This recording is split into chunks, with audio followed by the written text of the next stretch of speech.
I just read Peter Attia's Outlive, New York Times bestseller, longevity expert. Look, it's a big book, kind of long, kind of dense too. Here are 3 huge tips that I took from the book that I think you could apply to your life right now and live longer. Let's go, Mission Daily.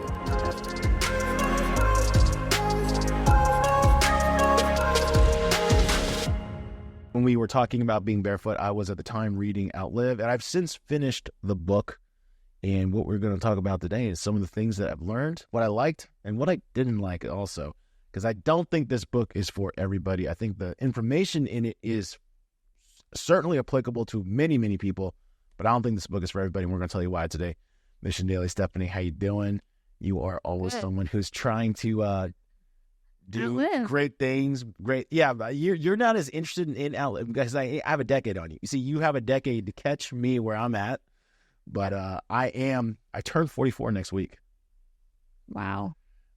Yeah, you do have a decade on me. I mean, what's interesting about you might find this a little sad, but I was listening to an interview today where they were saying if you're in your 30s, you're at the perfect time to shift the boat. And they were like, it's like the Titanic. It's not that they didn't see the iceberg, they just didn't see it early enough to then move the ship off of that course. And so he makes reference to that as well. And what he actually talks about to support what you said is by the time most people try to think to themselves, hey, I want to live longer, I want to have a better health, he calls it, Dr. Attia calls it a health span, want a better health span, they're usually really late in their lives, and they're more like in their 70s. He talks about them like 7 years old. But by then, whether it's through muscle deterioration, ligaments tightening, whatever it may be, it's almost too late to start. And so it's very similar. He uses the Titanic analogy as well. It's that even if you spot the problem is boats take forever to turn. So you have to turn earlier. Like you have to turn earlier. It is the only way that he can legitimately say will help you have a better, longer life. If you wait until the end, it's, unlikely. Yep. So today, what's great is I actually haven't read this book, but you promised me that you were going to bring me 3 hot tips to help me not die a sad life that you pulled from this book. And I mean, it sounds like this book was a big, well-researched book with a lot of science in it, which is why I was like, can you give me the TLDR? What are the hot takeaways that I need to know? So we're going to go through 3 of them today, right? Yeah, so I have a couple, and I think I actually have more than 3. But this is my personal review of Outlive. So if you've read any reviews on it, you'll know that Dr. Peter Attia is largely considered, or by many people considered, to be one of the experts in, I think, aging, not dying. Longevity. He's in that boat, and he is himself actively practices what he talks about. And so a good portion of this book he talks about is his goal is not to help you live forever. It's to have a big health span. And what he defines as health span is the ability to do the things that you most want to do, typically with your body and your brain. So, and I think when you talk to most people and you hear what they think is valuable to them, they will say things that require one or both, right? They want to be able to spend time with their kids. They want to be able to spend time with their grandchildren. They might want to, if play catch or go hiking, go skiing, go doing, some of the things that you enjoy doing, go boating. And we know that as we age, our bodies eventually, get to a state where maybe doing physical things is not a good idea anymore, or you can't. I think about I don't know why my mind skipped to, but sometimes if you've ever been to an amusement park, they'll list out all the things that you can't have if you want to go on these rides. And so it's kind of like that. We don't want to be frail. So in this book, he goes through a lot of things he talks a lot about the major killers that will prevent you from living your fullest life: cardiovascular, cancer, Alzheimer's. Those are the 3 big ones that he talks about. What I was definitely hoping for when I read this book was that it'd be a very concrete way to pull out some information or lifestyle changes that would help you a great deal. But a large portion of the book is a study on studies. It's what he talks about is health 3.0, medicine 3.0, which is it's going to be a little bit of science. It's going to be a little bit of natural ways, all to live longer, right? Stem cells, the different types of tests, cancer screenings, and so on.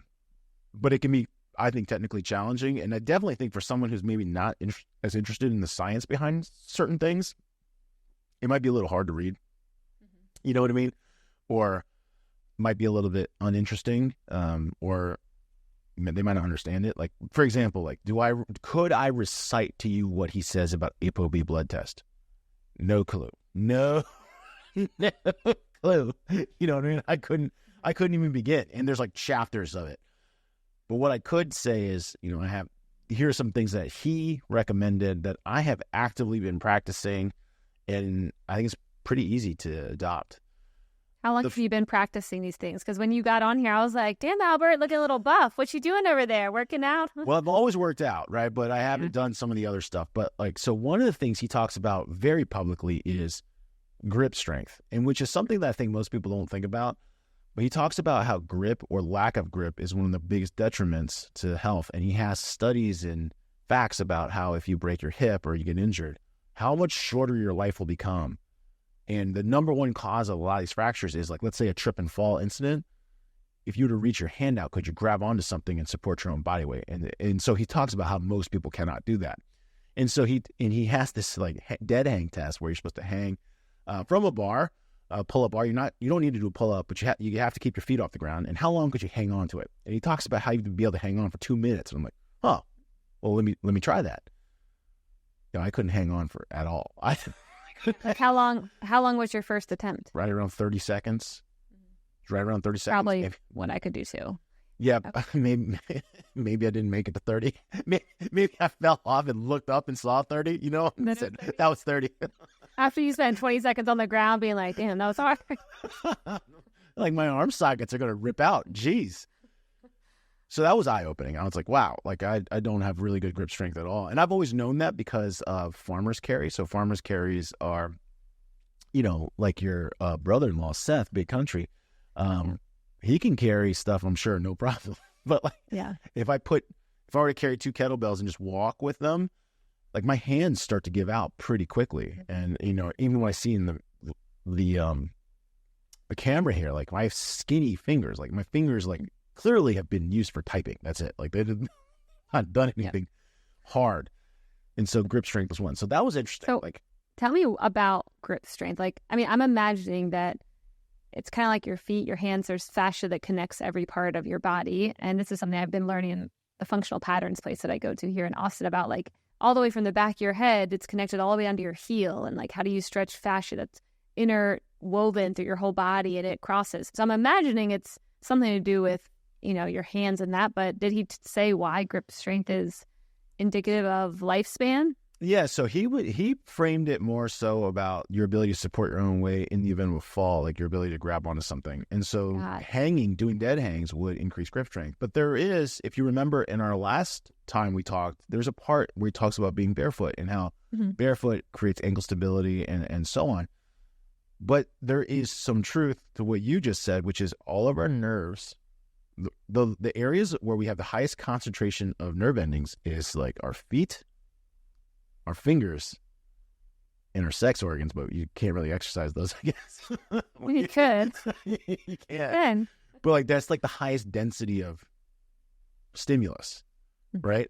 And so I think there's probably a lot to it. And it also, what I talked about in the last episode about how whenever I've gone to these remote places with like pretty rural or agrarian communities, especially coastal towns, the older people there that like work the ports or they work the ports, you typically like because you go out on boats, like they're there.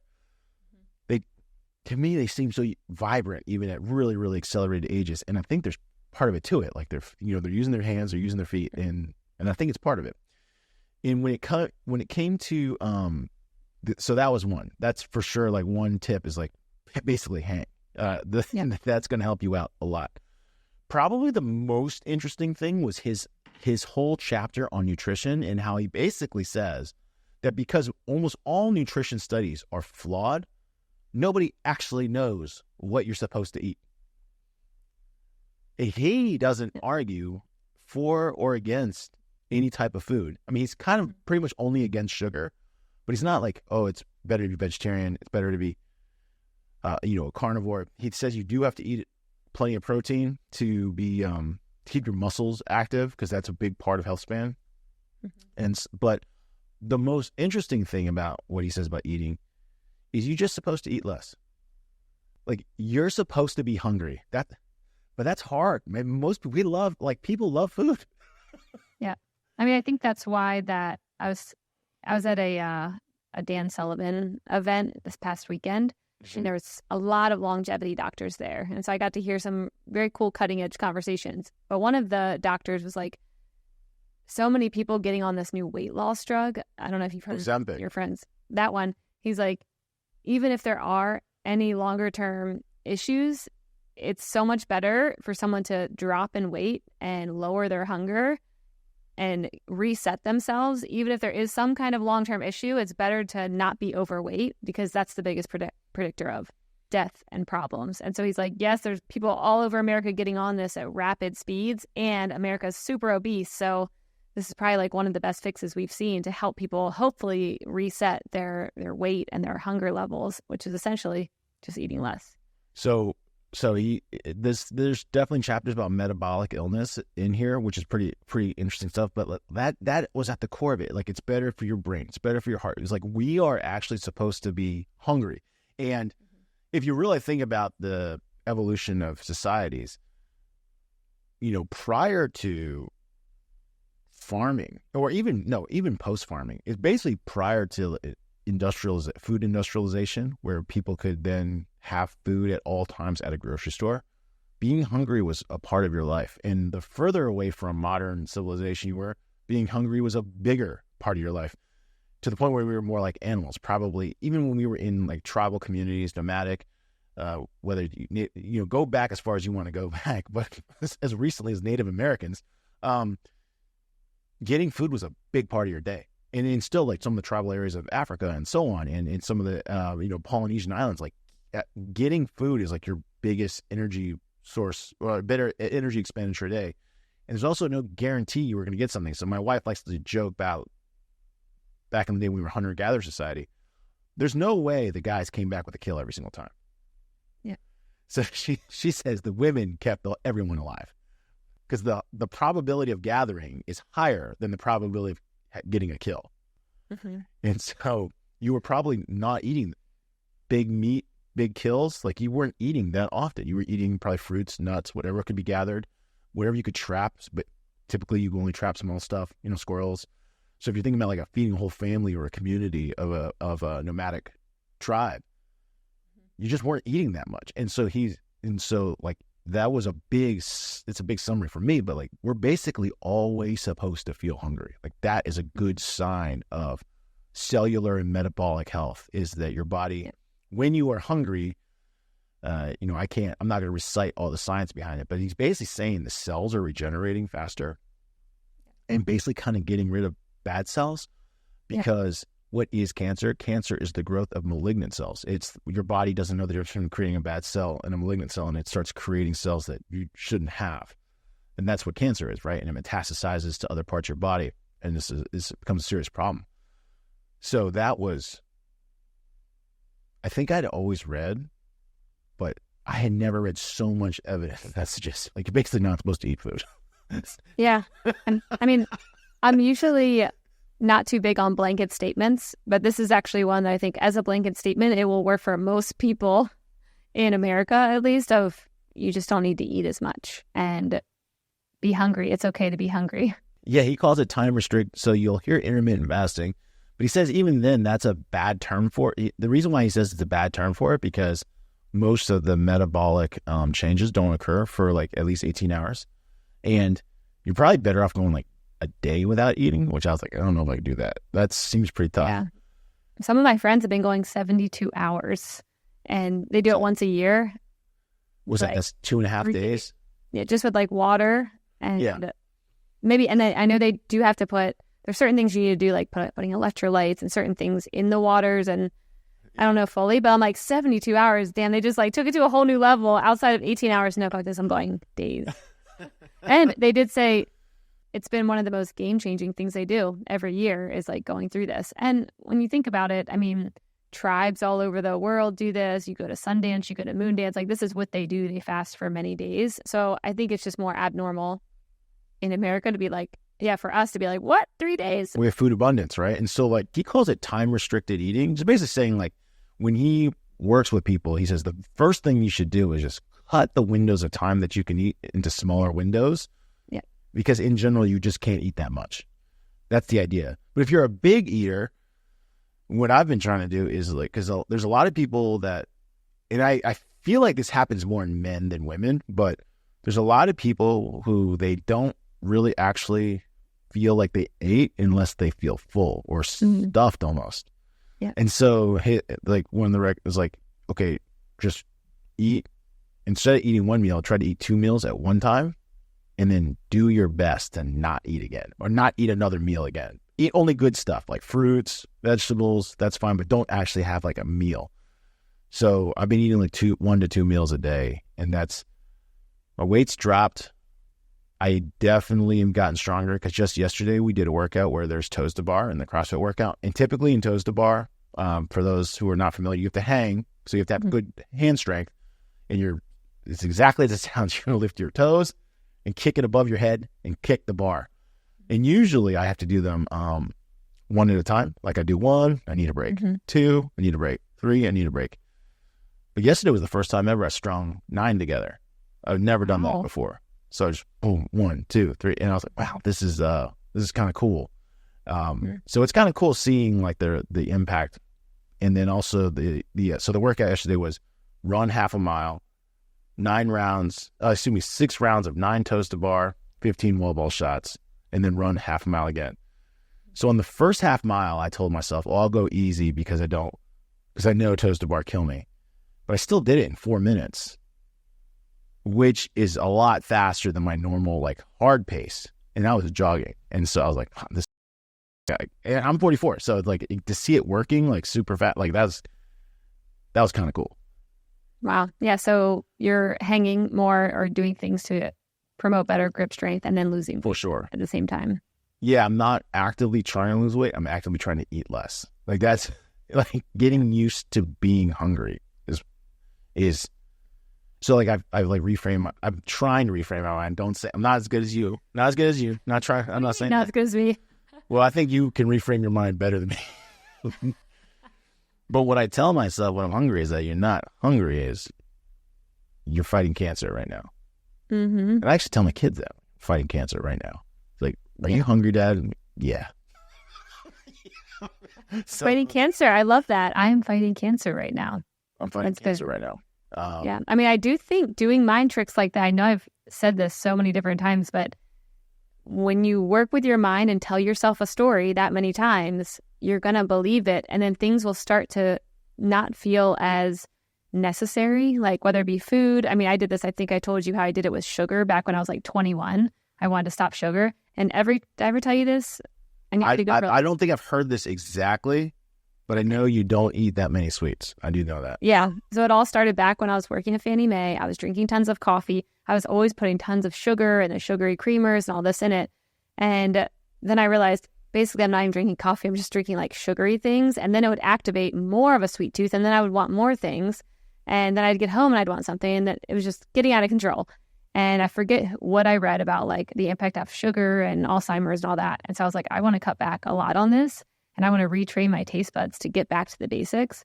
And so for 21 days, I was pulling back on sugar, but every time I would want it, I would tell myself, I don't like that. That doesn't taste good. And I would do it so many times. But that's a lie to yourself. You could... Yeah, you can lie to yourself. People lie to themselves every day. People literally are just walking around this world, lie to themselves. Why not lie to yourself in a way that's going to help your future? Yeah, it works. When ugly people look in the mirror, like, oh, I look good. Like, no, you do not. Well, hey, you know what? They might need to do that too. But I do think like you are the stories that you tell yourself. You get to decide how you're going to feel about something. And if you tell yourself something so many times, it will become a pattern or a thought of yours. And I'm telling you, when I taste sugar now, and it didn't take very long. I'd say a month. And then after I started tasting it, it just didn't taste like it used to. One was retraining my taste buds probably, but I just didn't have that craving because when things would come around of like, oh, here's dessert or whatever, my first thought was like, well, I don't really like things like that. Without even me trying, I'd be like, I don't really like stuff like that. And is this worth it? Is this good quality? Or is it just sugary, like things that I don't like anymore? I know exactly what you're saying because if you if you meet, so I'll use my mom, for example. My mom obviously grew up in Taiwan, and she moved to America until she was in her mid-20s, around that time. But I remember being young and her not liking American desserts. I was like, why is that? Like, what do you mean you don't like this? This tastes great. And then I would eat like Taiwanese desserts, and like Taiwanese desserts, like not very sweet. They're just not sweet relative to American desserts. It's not sweet at all. Like, I like Taiwanese desserts. I used to go to like a Thai bakery in Palo Alto. And like, I like that, and not overly sweet just to be sweet. Yeah. Or for Thailand, like mango sticky rice is like a good, is like a treat, dessert, but like the sweetened with mango and a little bit of condensed milk, not like pounds of sugar on it. But yeah, I've definitely been around enough immigrants to know that it is an acquired taste. So if you can acquire it, you could lose it. And that's what it sounds like you did. You lost it. Yeah. I've lost it. Yeah. I mean, and I've also done it with pain before too, when I was in a lot of pain. And the things I would tell myself is like, there's literally people suffering from cancer and terrible things. Shut the fuck up, Stephanie. Like, I would tell myself that, like, don't be a little bitch about, cramps or whatever it is. And the second I would think that kind of stuff of like, this is not that bad, like, come on, it would change instantly. And so that was when I started realizing, like, your mind is so powerful, and I don't think we value that enough of like, what can we change if we tell ourselves a different story and remind ourselves, to maybe look out of our scenario, whether it be whatever it might be, whether it's something that you're addicted to, sugar-wise, alcohol, like you can retrain your brain. It just takes 21 days normally, but do it. Yeah, so I chose my message more like from Simon Sinek's, like, start with the why. Like, why do I feel hungry right now? But it's in the same line that you're talking about, which is trying to tell myself, like, oh, this is why I'm choosing to be hungry. It's like, because I agree. Like, if you were to just think to yourself, my options are to be hungry or not hungry, then it's easier. Mm-hmm. You don't have a reason to be hungry, right? It's like, oh, well, then I'll just eat, right? But now it's like, okay, it's game time, baby. Like right now, my cells are I'm turning out my bad cells. It's like, that's kind of like, so how long can I turn out bad cells before I cave to eating something? Mm-hmm. So that's so I've really only been eating twice a day. So probably around four cups of food. I generally don't eat too much junk food, so 4 cups of food, typically with a high vegetable concentration diet. It's almost always about 2,000 or less calories. Mm-hmm. Excuse me, 8 cups of food. 8 cups of food a day. But yeah. Yeah. I mean, I think that you're on the right track for what your body needs.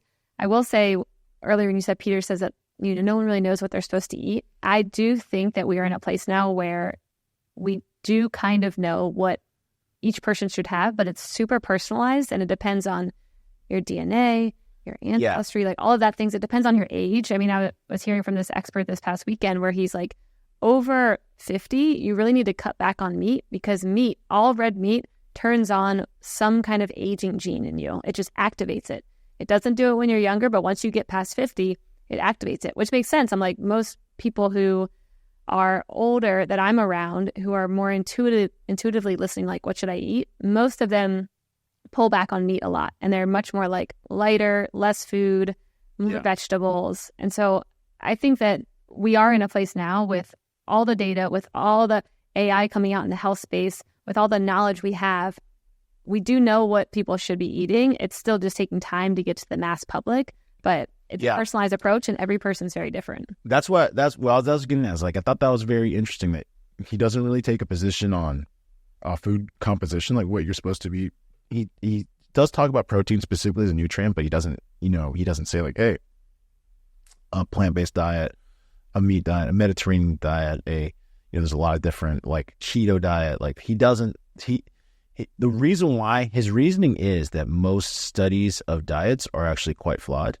And a lot of them are based on self-reported information. So, like, they don't actually monitor or strictly monitor someone's dietary habits. It'll be more like, oh, how often did you eat meat this last month? And people just recite it. And so he goes through and cites all these studies that when you dive into the research, remember I said, like, a lot of scientific research, for those who have ever read science-based papers, the first is going to give you an intro. The whole middle is how they conducted the study. And then there's usually a couple conclusions at the end. Mm-hmm. So the reason why they do that is because they want to show you definitively that what they've come to a conclusion is as accurate as it can be. And so he was more debunking all these studies than he does taking a side of what to eat. So he kind of favors in his book time restriction as well as not eating much over saying like, oh, you should eat more broccoli, you should eat more berries. But I think based on my observational skills in just blue zones, I lean towards what you just said, which is most of the societies where they live the longest, healthiest lives, they don't eat a lot of meat. They don't, and they definitely don't eat sugar. Yeah. But I think at certain ages, like I think it maybe could be fine. I mean, that's where I'm like, every person's so different. I mean, you remember in a previous episode where I talked about how the things I shouldn't be eating are kale and like dark. Oh yeah, you had that personalized study. Yeah. Yeah, where it looked at my 23andMe and then a couple other things as well. And then she did muscle testing. But the things she came back with were a lot of dark green vegetables, which I grew up in a family where it's like, you've got to eat all, leafy greens. And that's just what I was used to. Yeah. And here comes this doctor who I met with who's like, no, actually your DNA cannot process that. And it's going like anything with high oxidatives, I think is oxalates, high oxalates. That's like oxalates. Yeah. So anything that has high oxalates, my DNA does not do well with. So I'm like, there's no such thing as just a diet of that. I mean, I think there is like a low oxalate diet, but I don't think diet's fit for people because it's really so specific of like, these things might impact you negatively. These things will give you inflammation. They're going to make you feel like congested. Well, there's definitely a high, so like, this is where, this is really just a modern problem, right? Is like, did people have dietary deficiencies prior to the grocery store? I don't know if we did, because you could obviously only eat what was near you. You know what I mean? Like if you grew up in a region, let's say, you look pretty northern to me. I don't know. But leafy greens are typically grown in warmer climates. So it would have made sense that you're more like meat, potatoes, root vegetables, carrots, stuff like that, because that's probably what was around you. So for a handful of generations, let's say. Yeah. Yeah. I mean, and that's what's interesting is because so many people aren't in the space of where their family or their lineage like grew up at, Yeah. And so that's where I think it's interesting to do some of these, very personalized tests around diet just to see like what would it show you? Because I don't actually know where most of my family grew up. I don't know. Like, where did my dad's side grow up? Where did my mom's side go up?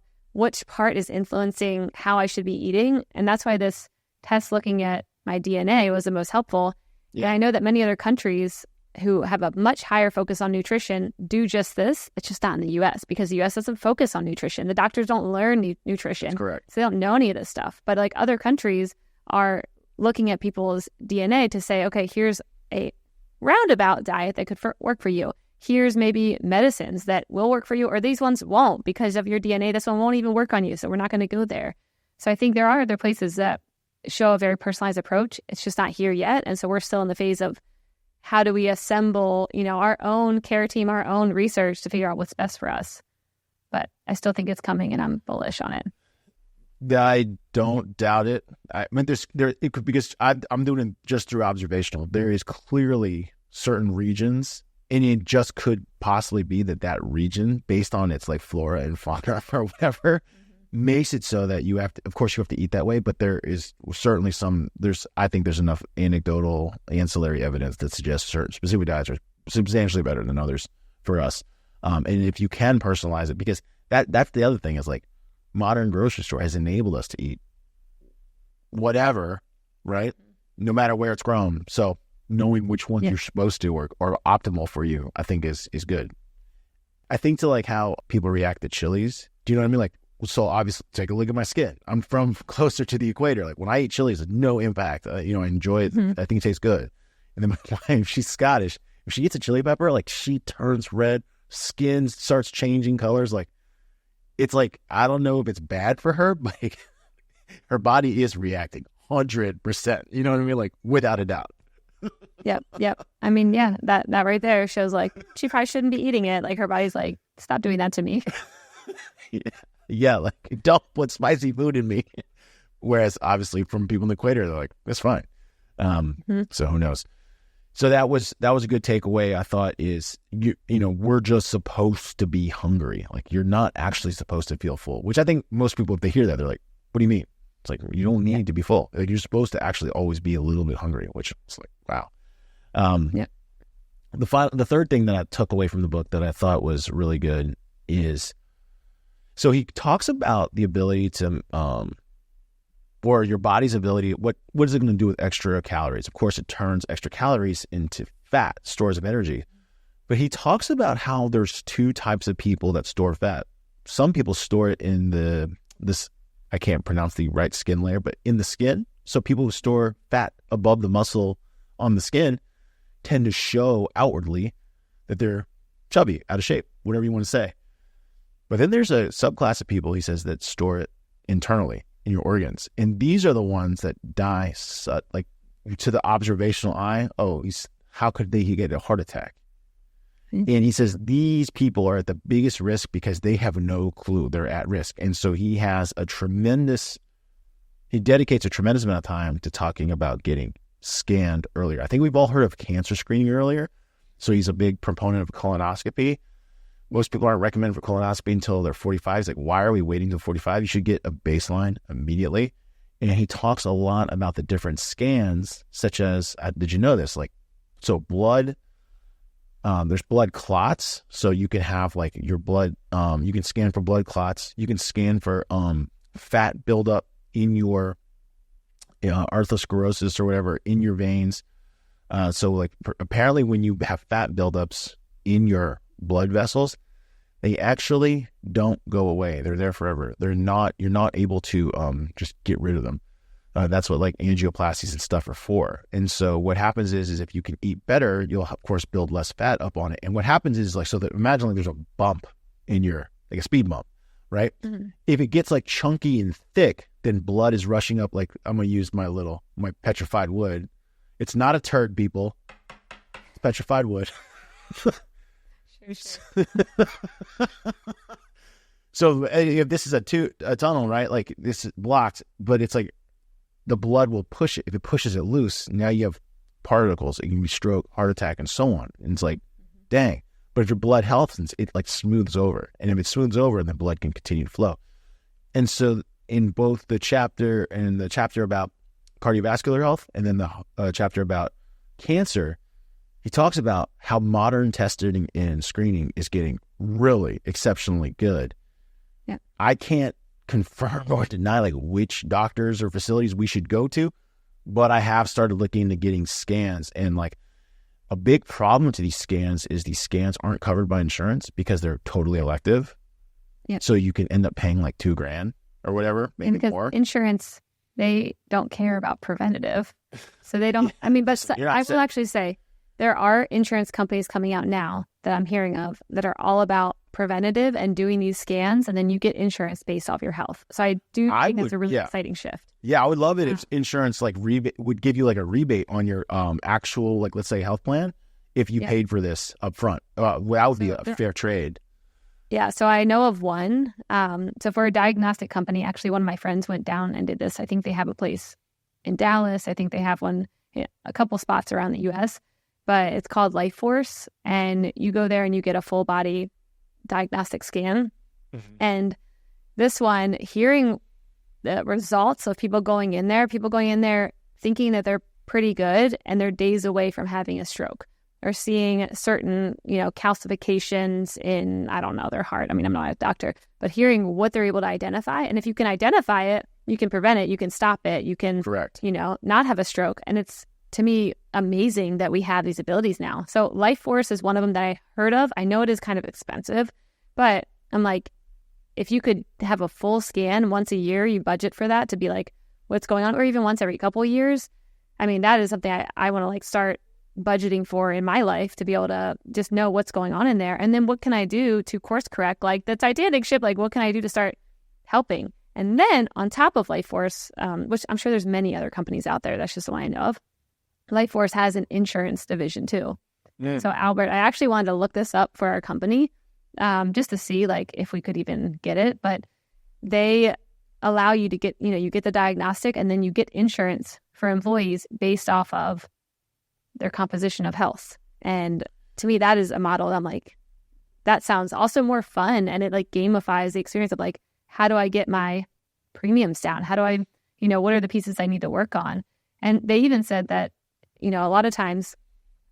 some people will go in there and maybe they've been told before by a doctor that they have, calcification, like a hardening maybe in their arteries or something like that. And with this machine, you can go in there, and if you can prove that actually these pieces are calcified to a point where they're not even impacting this person, they've been living with this for 30 years, it's actually fine. And it's these things you should look at instead. Like the precision of diagnostics that they have is so exciting. And I'm like, we're in a whole new world right now that I think more people, if they can look into this and prepare for this wave, like this is what AI is bringing. Well, that's the other thing is like, even if you got an MRI or a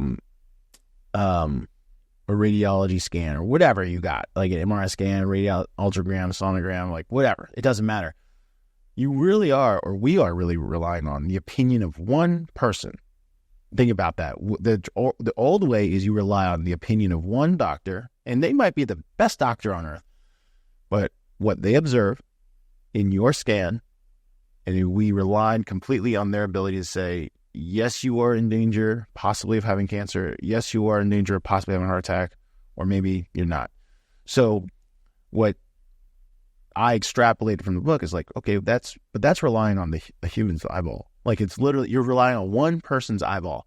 And so it does talk about how modern scanning machines are getting exceptionally good. It is going to be evaluated by computers for sure. And so its ability to catch something smaller, because this is just sheer size. Like, can I see something or not see something? If it can catch anything, and I think we all know, he talks about in the book, but I think we all agree, anything that is caught earlier is easier to fix than later, right?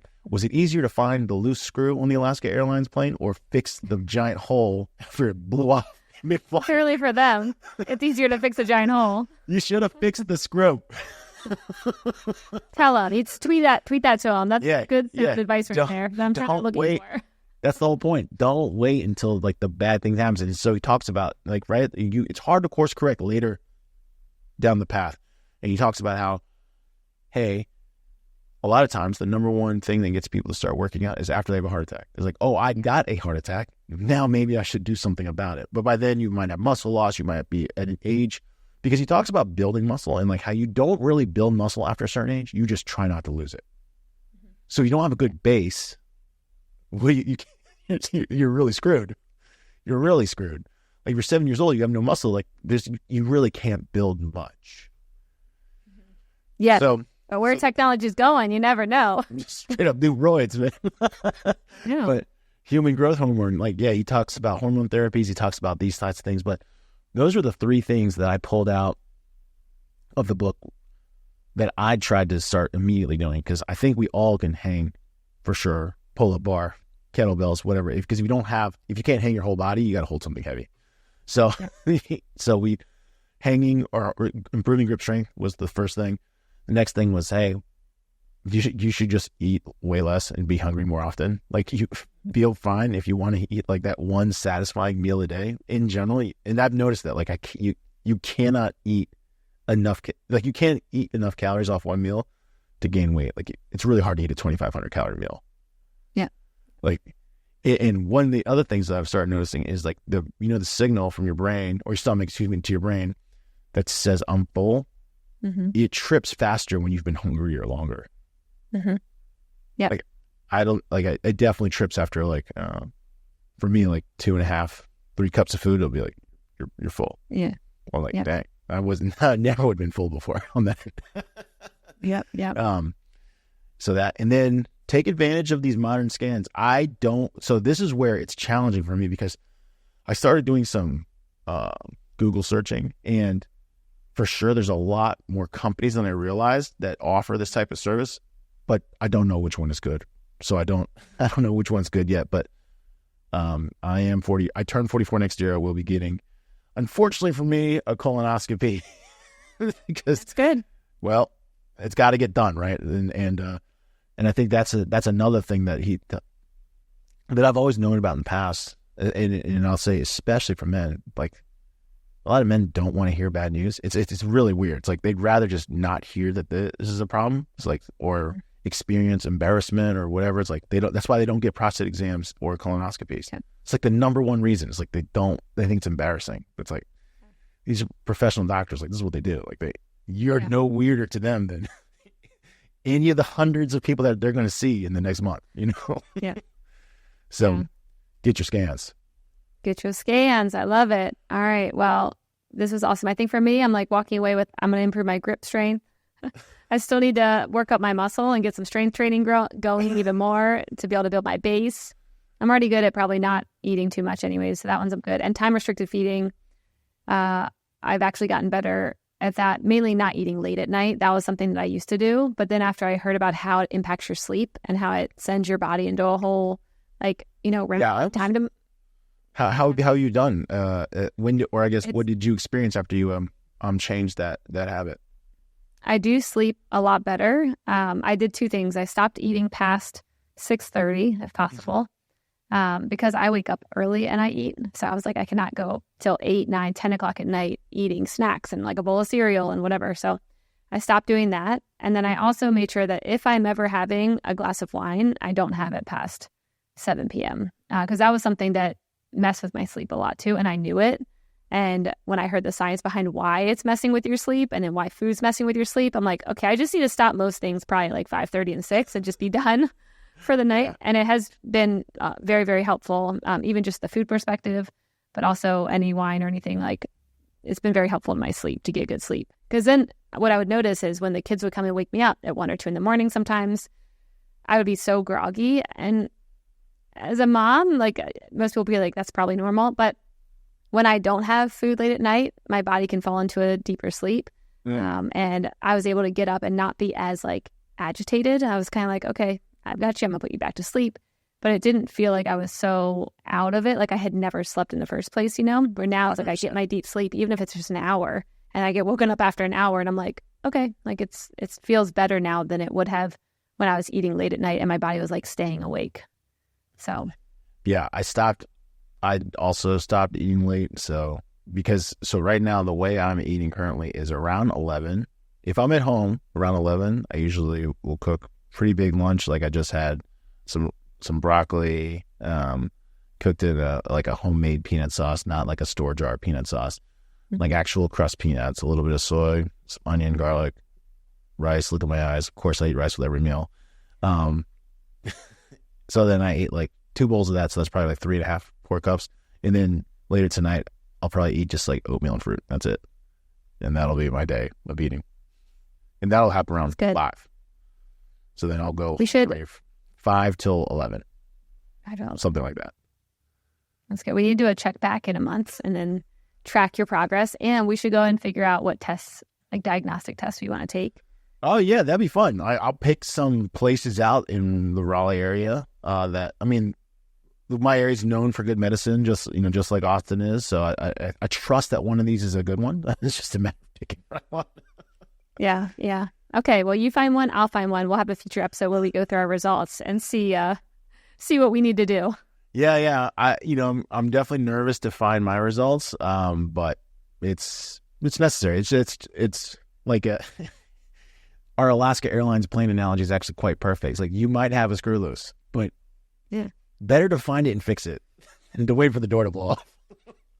Yeah, let's not let your door blow off. So yeah, do that. Yeah, let's find it and fix it now, right? It's always a better idea than finding it later when it's a serious problem. There you have it. All right. Well, thanks for diving into that humongous book and bringing back your takeaways. If you're loving this show, please make sure you rate and review it and let us know what you think. Thanks for tuning in. Till next time.